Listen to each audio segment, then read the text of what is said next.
Halo, halo, witam wszystkich po raz kolejny, a w dzisiejszym odcinku będzie tier lista dowódców, ale jak nie znacie, to będzie to tier lista trochę inna i trochę taka moja.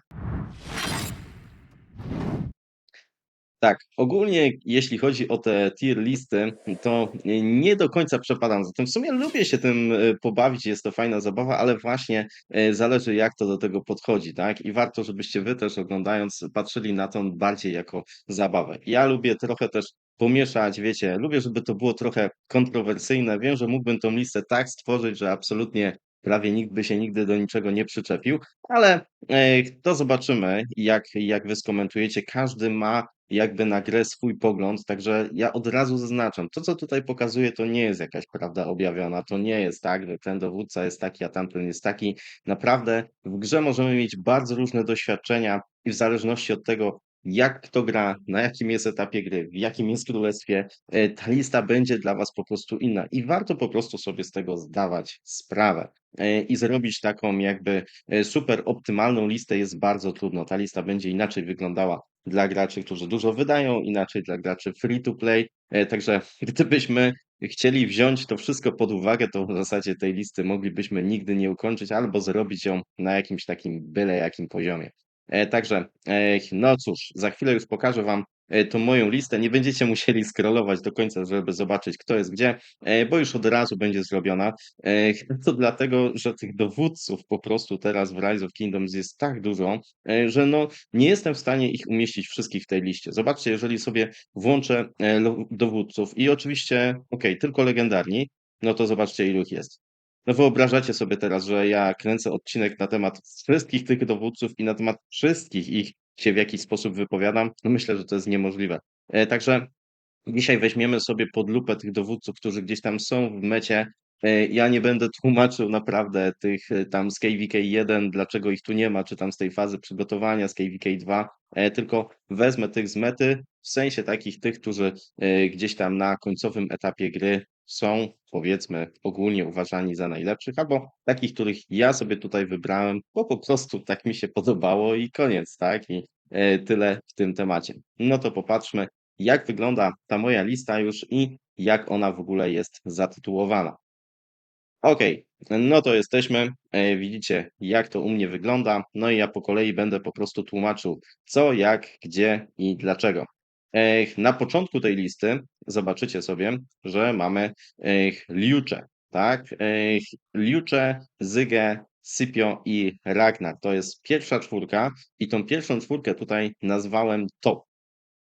Top dlatego, że uważam, że na ten moment to są naprawdę najlepsi dowódcy, którzy są w Rise of Kingdoms.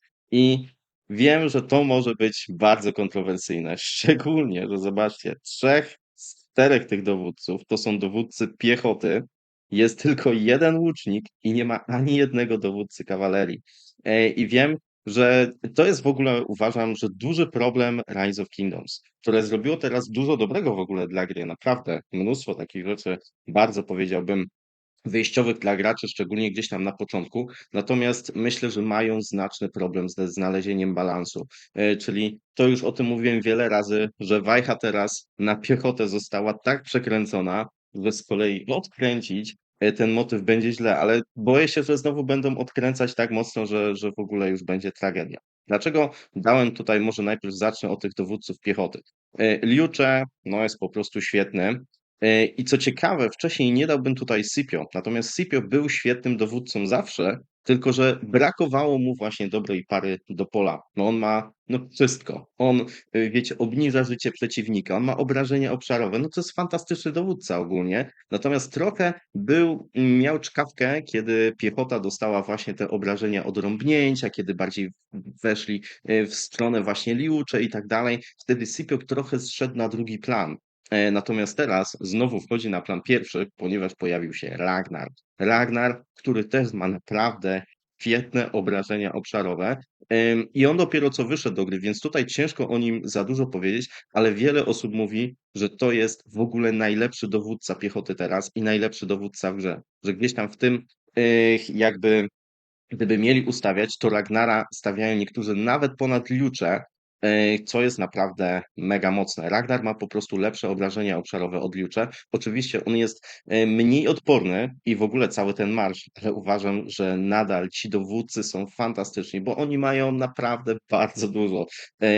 I jest to jeszcze piechota, więc dodatkowo jest trochę odporna, więc spoko.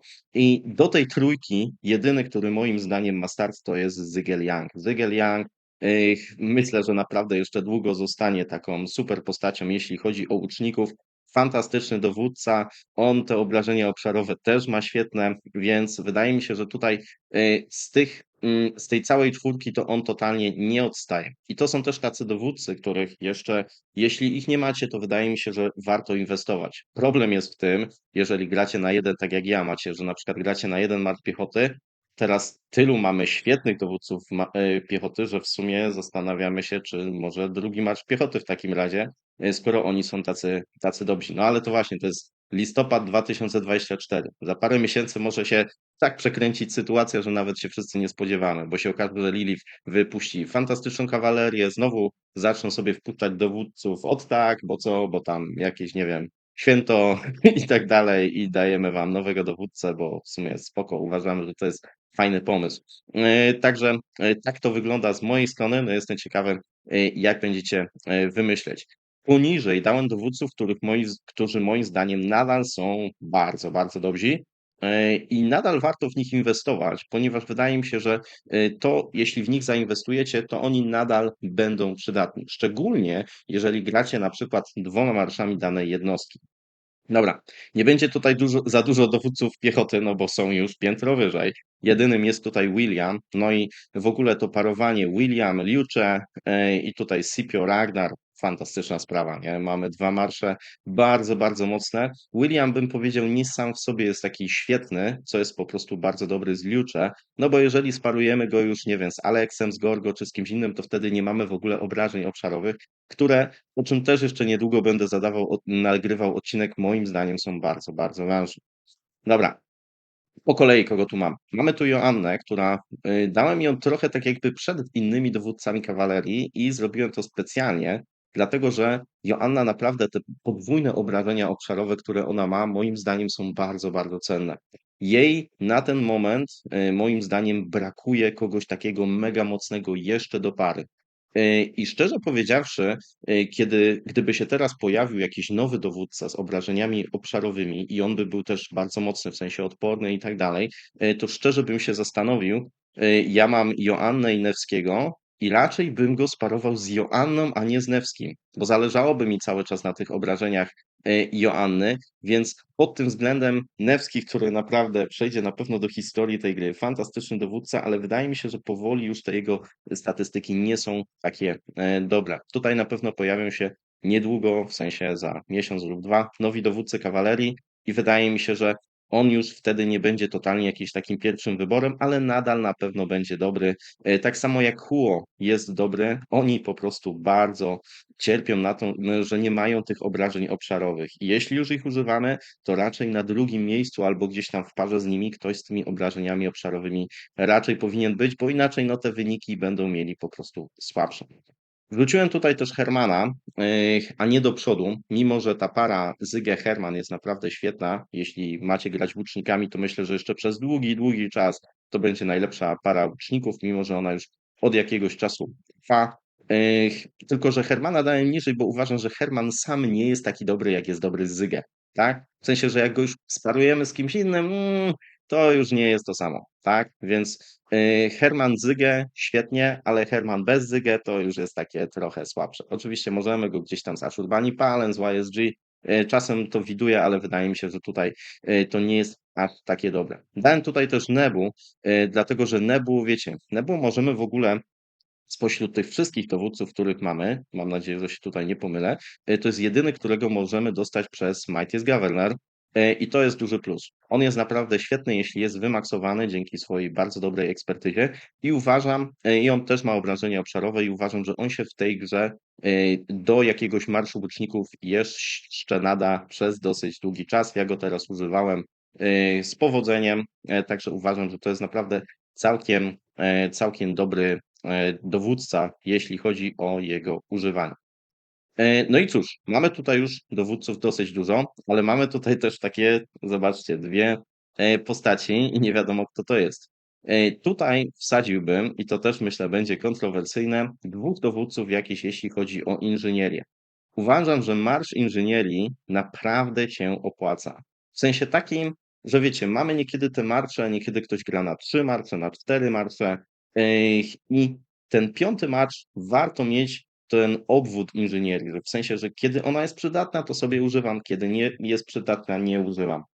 O tym też jeszcze będę mówił, dodatkowo, że uważam, że królestwa już niedługo, to znaczy niektóre już zaczęły, a niektóre pewnie w dłuższej perspektywie to też zrobią, zaczną zauważać inżynierię i będą widziały, że taki, nie wiem, zamordyzm, ciężko to powiedzieć, nie, takie totalnie zamykanie drzwi przed inżynierią, to nie będzie dobry pomysł. No bo czasem ich to będzie bolało, w sensie, że jeżeli spotka się 2 królestwa na podobnym poziomie, a jedni będą to mieli, a drudzy nie, no to na pewno będzie jedną stronę bolało.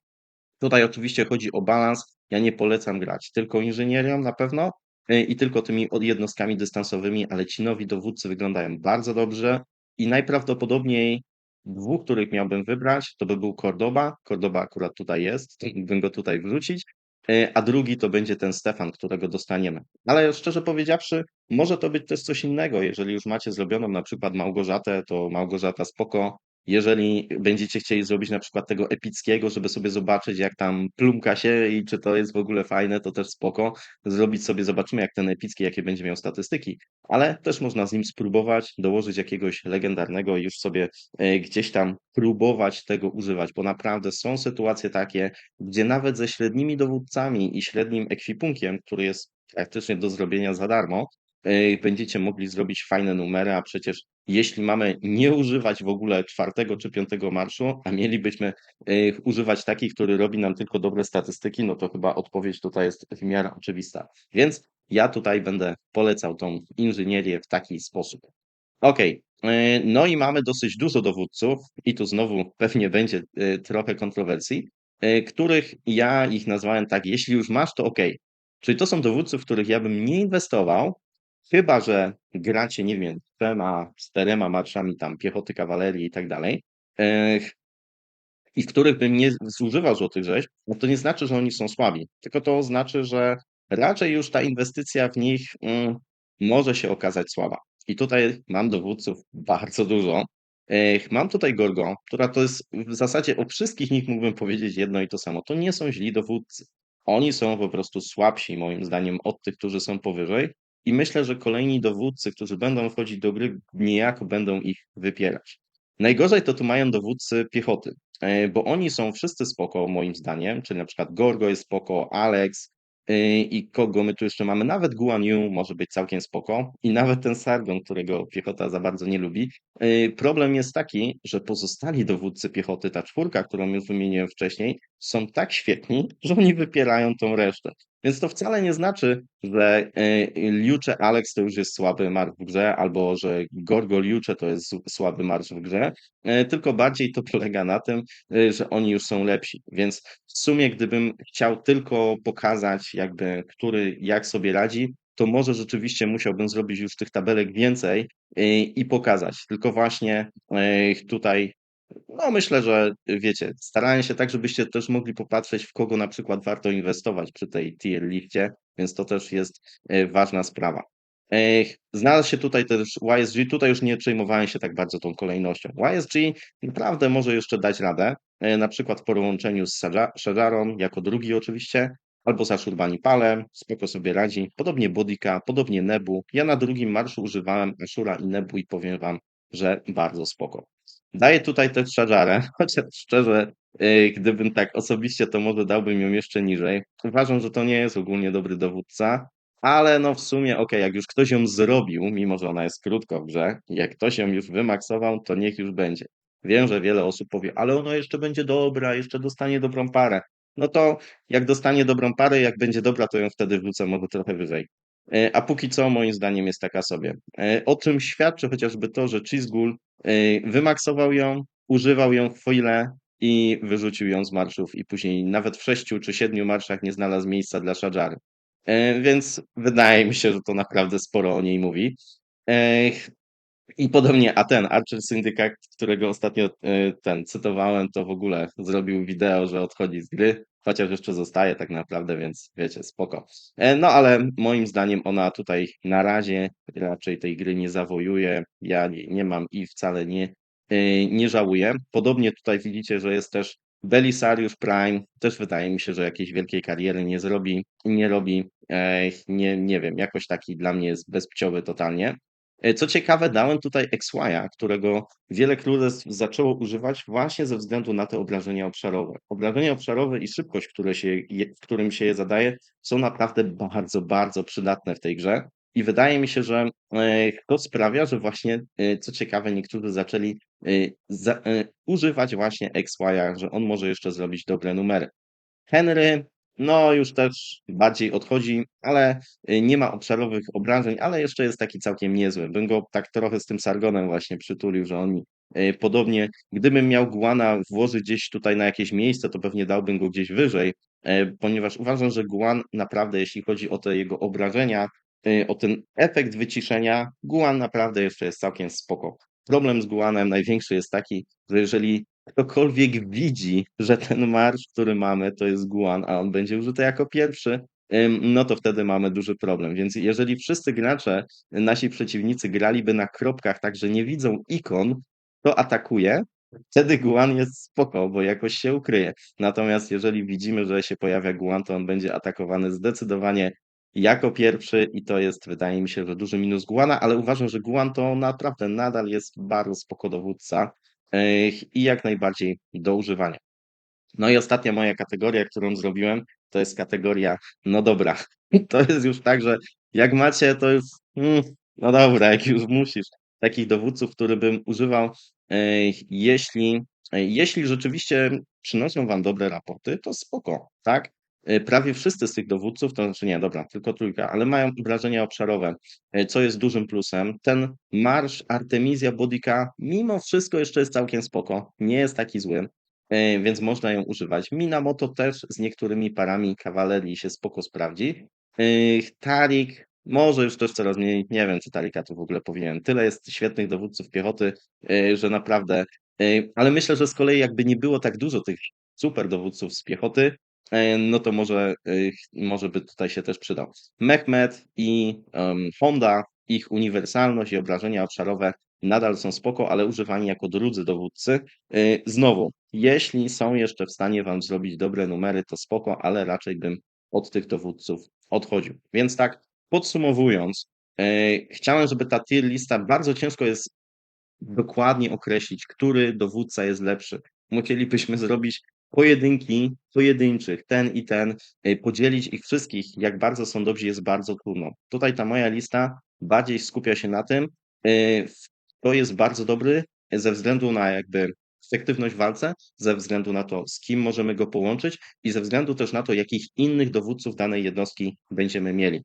Więc dlatego niektórzy dowódcy piechoty może powiecie, że powinni być wyżej, w tej na przykład drugiej rubryce i poniekąd się z tym zgadzam, ale tak jak mówiłem wcześniej, to jest tylko zabawa, każdy może mieć tutaj swoją opinię. Jestem ciekawy, co wy byście tutaj zmienili, bo myślę, że zdecydowanie będą takie osoby i będą na pewno ciekawe opinie. Chętnie się o nich dowiem, także spoko, bardzo fajnie. A na dzisiaj to już wszystko. Trzymajcie się i do usłyszenia. Cześć.